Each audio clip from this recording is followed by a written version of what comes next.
Hello everyone, welcome to Chasing a Murderer, and today we are going to go into part 4 of the Lori Vallow trial.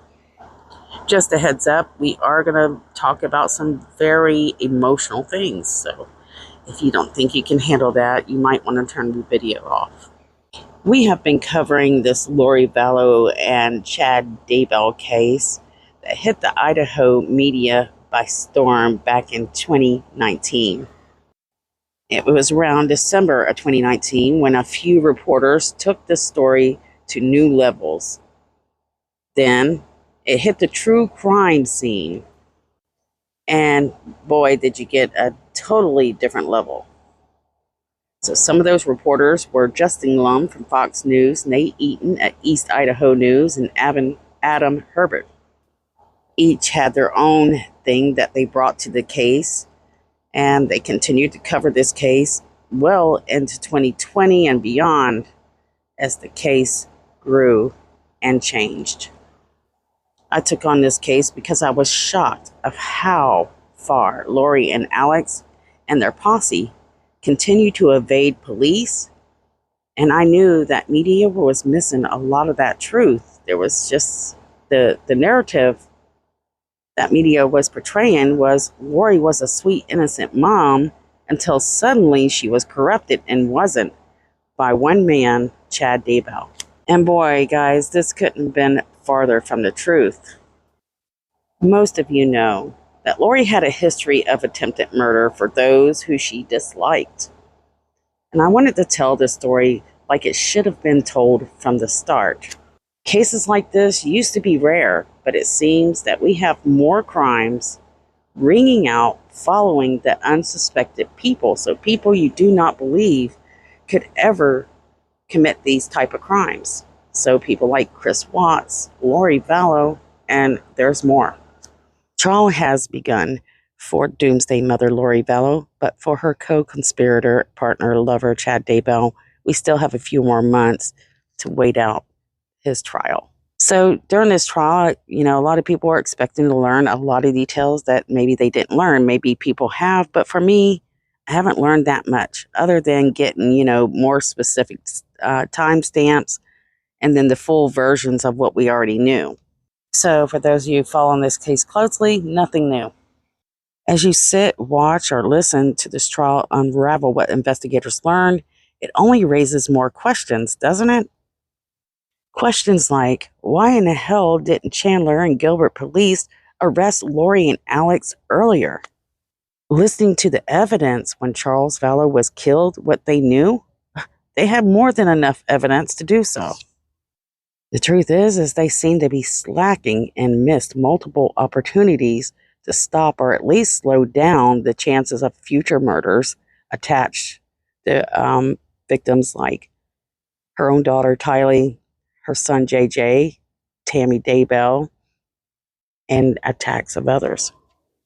But though it took an eternity for them to finally put these two demons behind bars, it might have still saved a few more lives before it was too late. Who are these people? People like Melanie Gibb, Kay Woodcock, Serena, Zulema, Brandon Boudreaux, and perhaps maybe even a few investigators. Because these guys, as far as I can tell, were bold. They were not afraid to take lives. Might I say allegedly. Now, during trial, Lori is continuing to write notes, I felt like she's mimicking Johnny Depp. And for the onlookers, it seems, or it appears, that she still has no remorse or any attempt to take responsibility for the deaths of her children. She has destroyed her own family and shaken the doors of heaven and hell. She has ranked anyone not on the same page as her or who didn't see her as a prophet, of the 144, by the way, dark spirits or zombies. Most of these ranked dark were her own family members. People like her father, her brother, her daughters, her son, her two husbands, her sister-in-law, and she is willing, it seems anyways, to bring down her entire family if she had to. Now keep in mind, this is based off of my opinion, off of my research. And we'll go into more details on this in the series, Life Beyond the Grave. If you haven't checked that out, you might want to check it out. There has been several people take the stand and testify, one of them being Detective Duncan. And much of his testimony had to do with Charles Vallow's case when he was shot and killed by Lori Vallow's brother, Alex Cox. They were going over exhibits and PowerPoints, which were sloppily done. They even had them timestamped wrong, of emails between Lori, Alex, Charles, Chad, and a few others. What we're hearing from a few witnesses that were inside the courtroom, they noticed that when Melanie Gibb was testifying, the prophetess here cut eyes at Melanie Gibb. So, not too comfortable and sure for Melanie. But she didn't really show much emotion when her groupie, Zulema, took the stand.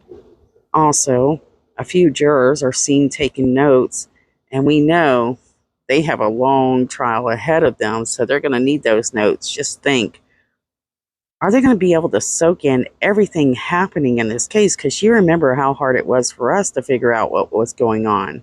There was so much background missing for Lori's life at this trial. So let's jump back to Duncan. As he took the stand, he talked about Charles Vallow's texts, warnings, and death. For them to allow Charles' death investigation in this, it was considered to be rare, but it was allowed by the judge because the judge agreed that the jury can only use this evidence as a reason or motive. Now, remember, there's a light and dark scale involved with this case. Chad and Lori both use this light and dark ranking system to set examples and to create horrid events for these ranked dark people. Zulema Palestine she was one of Lori's most faithful advocates who thought that she was given special gifts like controlling earthly natural events, healing, and other supernatural powers. Zulema had also attended multiple castings for these people they deemed zombies or dark spirits. And again, a few of those as examples are Charles, Tylee Ryan, JJ, Tammy, and Brandon Boudreaux. According to Zulema and Melanie Gibb in their testimony, Chad Daybell did attend a few of these castings. Now, interestingly, Zulema and many other people like Melanie Gibb, they're blaming Lori for all these disillusions that they have in their head and her part or their part that they play in all this evil mess. And it was because Lori was charming and she was very convincing.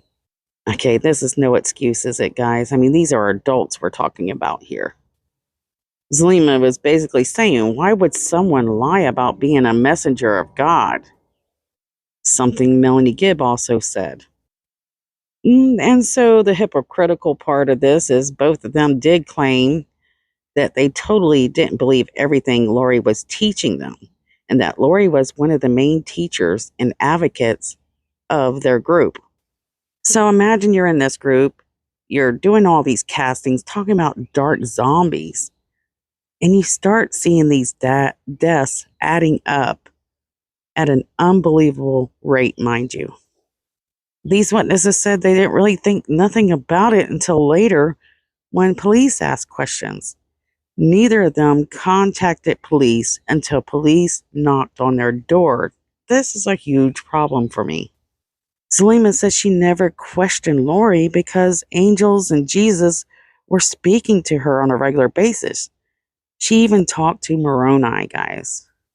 When Zulema was asked, what does she think, why she thought Tammy died, she said the reason for Tammy's death was because Lori and Chad learned how to cast out demons. And for those of you that have been wondering the reason for Tylee's dismemberment and other things, according to Zulema, the reason why,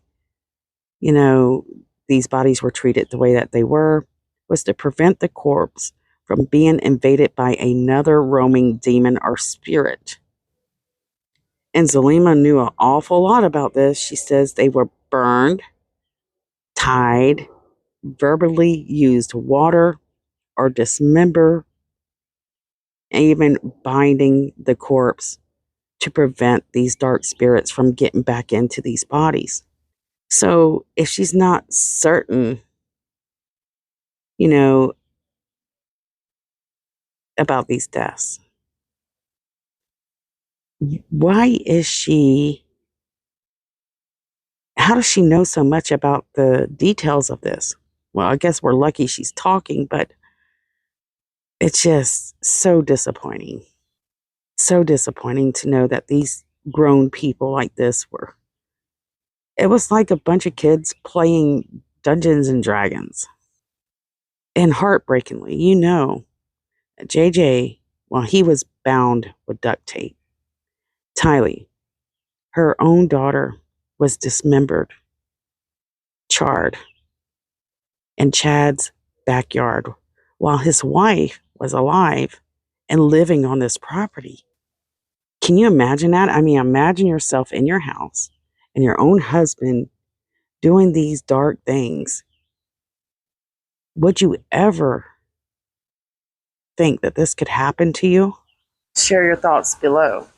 Now let's talk about an interesting fact. So most cases like this doesn't involve the killer taking down nearly their entire family. So if we talk about Lori Vallow, not Chad Daybell, because his family wasn't much affected except for one person. Well, it had, but I mean, in a sense to where it was forever affected by being targeted as a zombie or by death. Lori Vallow was actually, well, she had nearly her entire family as a dark zombie. So she had her father, like I mentioned earlier, her brother, her husband, and her 2 children. Let's not forget Brandon Boudreaux and Kay Woodcock. Now, you will learn more about this in my series of why she's doing this, but it has something to do with sometimes your whole family. It's going to affect your whole family. This is something Julie Rose shares in some of her podcasts. And for the test of a true warrior of God, well, you're going to have to be able to do the things that most people cannot. And I can tell you, I know this case I know Lori Vallow very much. I've studied this case. I know exactly why they did everything that they did. Lori truly believed that she had the power and authority to decide who lived and who died. And the thing is her ranking system was meant as a control system, nothing more. Now, it appeared that Melanie Gibb and Zulema both had selective memory. They couldn't remember last names. They couldn't remember this. They couldn't remember that. And Zulema, while on stand, made sure that she was very slow answering questions, pausing for very long periods of time. Lori was even meeting them for luncheons, drawing out diagrams of who's light and dark, and, well, guess what? Who are zombies? So a lot of these people are learning about their probations. So how many lives they had here on Earth or other worlds or even other dimensions. And I have a diagram, and a lot of this is coming from Julie Rowe and others. So they're not coming up with this on their own. They're just creating new rules to fit this new information. And you'll see this in my series later on. So check out Life Beyond the Grave.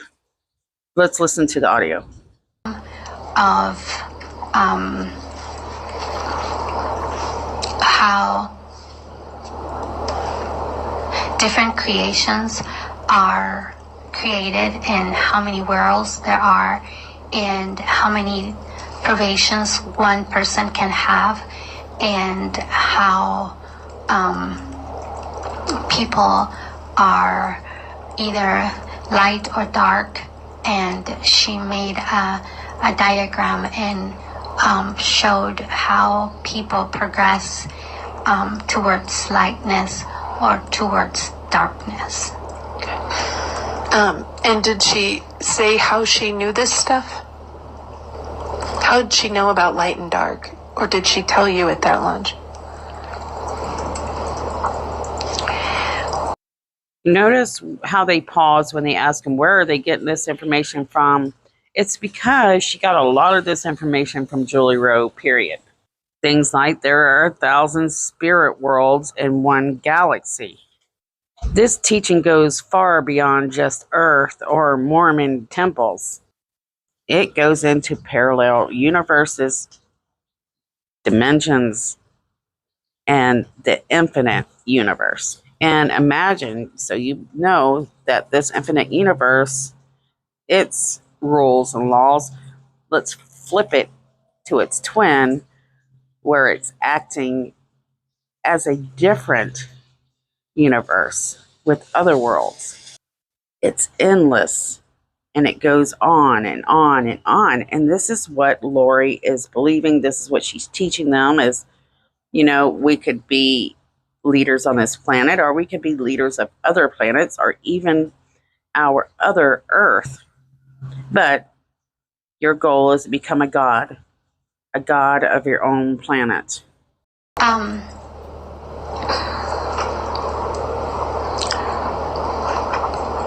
I don't believe that she said how she was finding this information. I guess just assumed that it was coming from Chad, since he was the one that had given me my rating, or I don't even know what to call it. It's like rating of light or dark. Is it kind of like a scale? Yeah, like a scale, yes. Okay. And he had previously given you a rating on the light scale or on the dark scale? Correct. Okay. And then you were hearing similar things at this lunch with Lori? Correct. Who was at the lunch? It was Lori Vallow, Melanie Gibb, and I. Okay. And forgive me, did she put you on the light scale or the dark scale? I don't remember. In the light scale. Okay. And were there sort of levels of light or levels in dark on each scale? Yes. Okay. What was your level, if you remember? Were you high? So you'll notice that Zulema will be a high level, as well as Lori. In fact, Zulema will be just under Lori. Now remember, in text, Zulema will claim that she is Lori's protector. What an honor. Now, guys, make sure that y'all mention Chasing a Murderer when you go and comment on some of these media channels, because a lot of people don't even know I exist. They might be interested in knowing this stuff. Most channels have people that go around and mention them and let them know that they too are covering this, but I don't do that. Anyways, let's go on and continue with the ranking system. Let's see what she ranked. High or low? 4.2 or something like that. Okay. I think Was that a high number or a low number? it was fairly high. Okay. Did she tell you where she was on the scale? Yes, I believe that she said she was at 4.3. Okay. And so during this lunch at Firebirds, did she talk about any other ideas involving light or dark or spirits? During this lunch, she said that Charles Vallow, her husband, had been possessed by a dark spirit or demon. And was she able to identify for you the name of that demon or dark spirit? Yes, I believe that she named him Garrett. Okay. And did she talk anything about, helping Charles at all with this situation?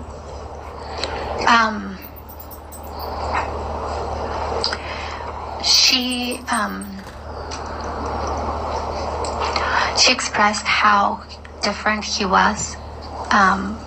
He was acting different. He was more organized than he was before. That he was a completely different person. That he even looked like he was shorter than he was before. That this evil spirit had been following him for a couple of years so that he could learn everything about him, and now had possessed him. Okay. Now, was this near the time that you would, before Christmas or after Christmas? After Christmas. Okay. Was it winter out or spring out? I believe this was around February. Of 2019 now? Are we in? 2019. Okay. And why do you think it was February of 2019?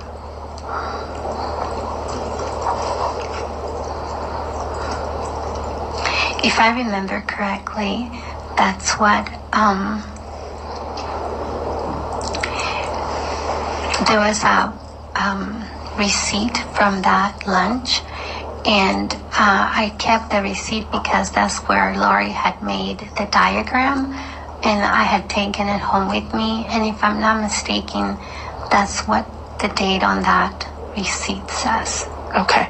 So, and we'll get the copies of the receipt in a little bit. Let's get through testimony, and then we'll do evidence, okay? Okay. All right, because you took that receipt and turned it over to law enforcement? Correct. Okay. So, February of 2019, it's at that lunch, and she's talking to you about light and dark. Is that right? Yes. She's talking to you about the demon in Charles. Yes. Prior to this time, had she talked to you about any concerns or problems she had with Charles or in her marriage? When we were at the Preparing of People in St. George, she had expressed that she had, that her and Charles were having some financial difficulties. And at that time, while we were there, she said that she had been the beneficiary of Joseph Ryan's life insurance. That was one of her prior husbands, and that she had received, I believe it was $60,000 from that life insurance. Okay. And Mr. Ryan, was he the father of Tylee?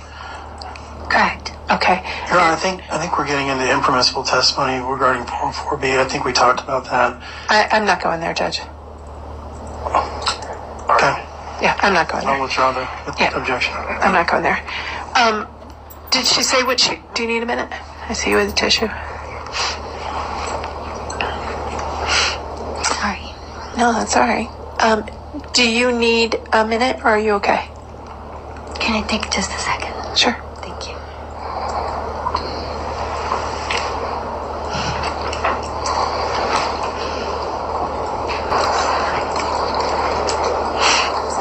Thank you. Thank you.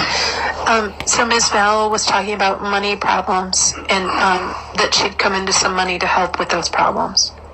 Correct. Okay. And so she had mentioned this before, the money problems. Did she mention any other financial concerns prior to that lunch you had in February? Had she talked to you about it at all? I don't believe so. Okay. So then we're at the lunch where she's talked about light and dark, and she talks about Charles' situation with Garrett. What did she say anything else about Charles and the dark spirit?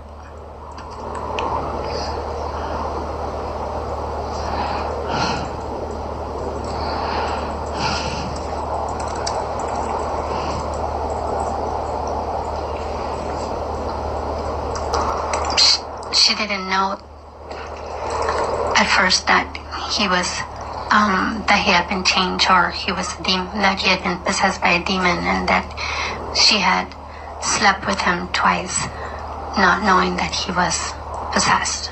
Okay. Did she say that there was any way to help him or deal with the demon? Not at this time. Okay. Did she ever talk to you about a way to help or deal with the demon? Yes. What did she say? I'm sorry, when did she say that? Let's do it that way. When did she say that? Towards the end of March, Lori said that she wanted a group of us girls to meet and get together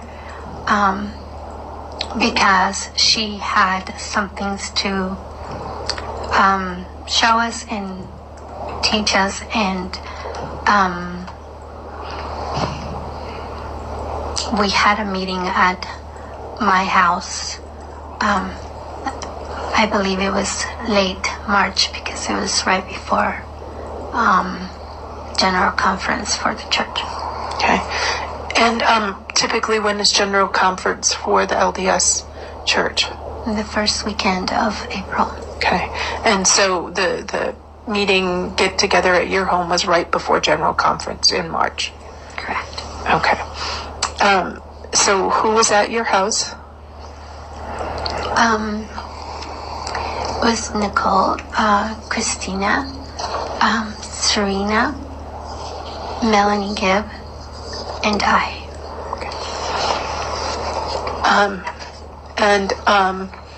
Was Lori there? Yes. Okay. Sorry. No, I'm just asking. So when people got to your house, what happened when people got to your home?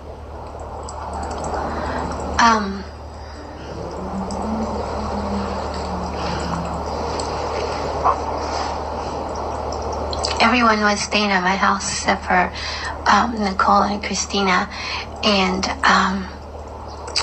Lori said that she wanted to teach us something, so I brought out a whiteboard, and on this board she did the same diagram that she had done at the restaurant, and she taught that there was multiple probations, and again the scale on people being light or dark. Okay. Okay. What else happened? During this time, she also gave me a sticky note with my prior lives, and I believe she did that to the other girls that were there as well. She also said that we needed to cast out the demon from Charles and asked us to do a casting on him. Okay. Was that the first time you'd ever heard of a casting? I had read about it in the scriptures in the New Testament when Jesus cast out evil spirits, but in a personal way, yes, that was the first time. Okay. Did Lori talk to you about a method or a tool to do a casting?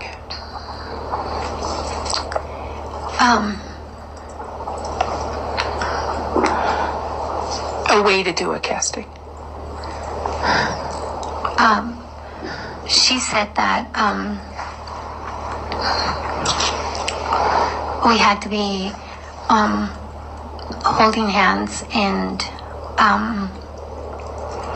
in a circle, and each of the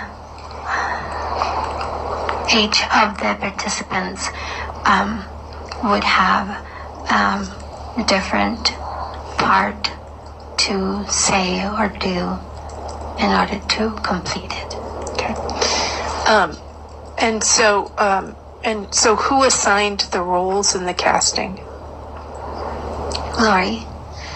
Who told people what tools or powers they were to use? Lori. Okay. So what tools or energy did she ask you to use? Fire. Okay. So how did the casting proceed? How did it happen? Each person would say their part, and then she would finish it by doing a sealing of the casting. Okay. What did that mean?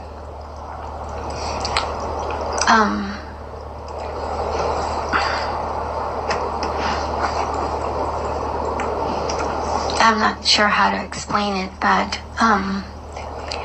a sealing would be like to make it concrete or make it final or make it valid, or not sure if I'm explaining it correctly. To kind of finish it and give it some authority? Correct, yeah, like that. Okay, so, and who was the casting on? This time was to cast out Garrett that had, that Lori had said that Charles had been possessed by. Okay. And during this conversation about Charles being possessed, did she talk about any of the troubles she had with Charles?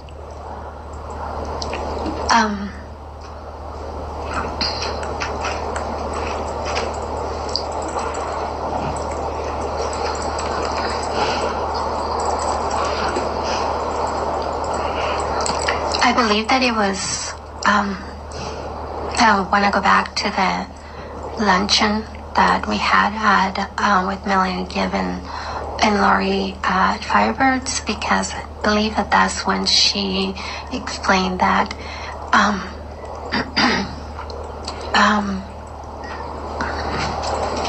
sorry, my memory is a little fuzzy at times.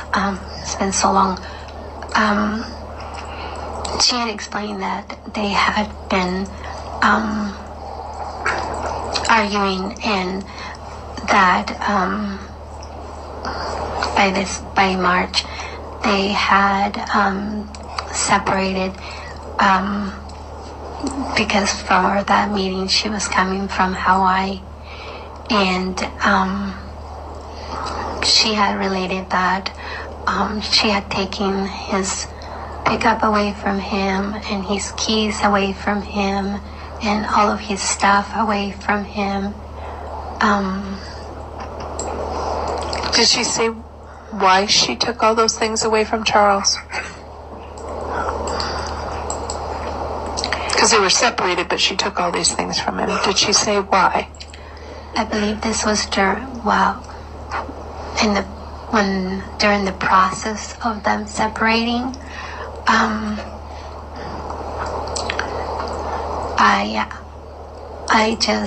I asked why not just leave him? Why take all his stuff and go through all this trouble of taking keys and clothes and cars? And she said she was being instructed to do this.